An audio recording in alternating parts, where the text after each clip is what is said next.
ಪ್ರಯತ್ನ ಅನ್ನೋದು ಒಂದು ಸಣ್ಣ ಪದ.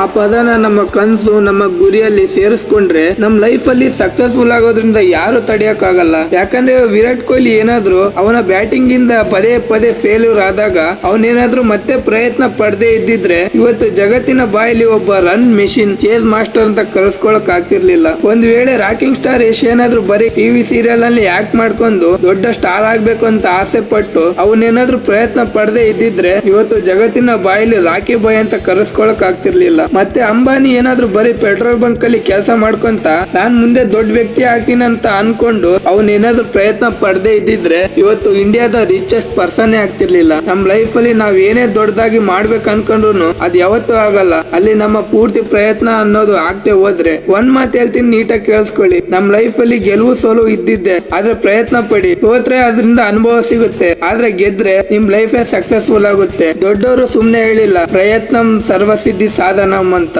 ಈಗ ನೀವೇ ಕಾಮೆಂಟ್ ನಲ್ಲಿ ಹೇಳಿ, ನಿಮ್ಮ ಗುರಿಗೆ ನಿಮ್ಮ ಕನ್ಸಿಗೆ ನೀವು ಪೂರ್ತಿ ಪ್ರಯತ್ನ ಅನ್ನೋದು ಆಗ್ತೀರಾ ಅಂದ್ರೆ ಎಸ್ ಅಂತ ಹಾಕಿ, ಇಲ್ಲ ನಾವ್ ಹಿಂಗೆ ಇರ್ತೀವಿ ಅಂದ್ರೆ ನೋ ಅಂತ ಹಾಕಿ. ವಿಡಿಯೋ ಇಷ್ಟ ಲೈಕ್ ಮಾಡಿ, ಹಂಗೆ ನನ್ನ ಫಾಲೋ ಮಾಡಿ. ಇಂತ ಯೂಸ್ಫುಲ್ ಕಂಟೆಂಟ್ ನಾ ಡೈಲಿ ಹಾಕ್ತಿರ್ತೀನಿ.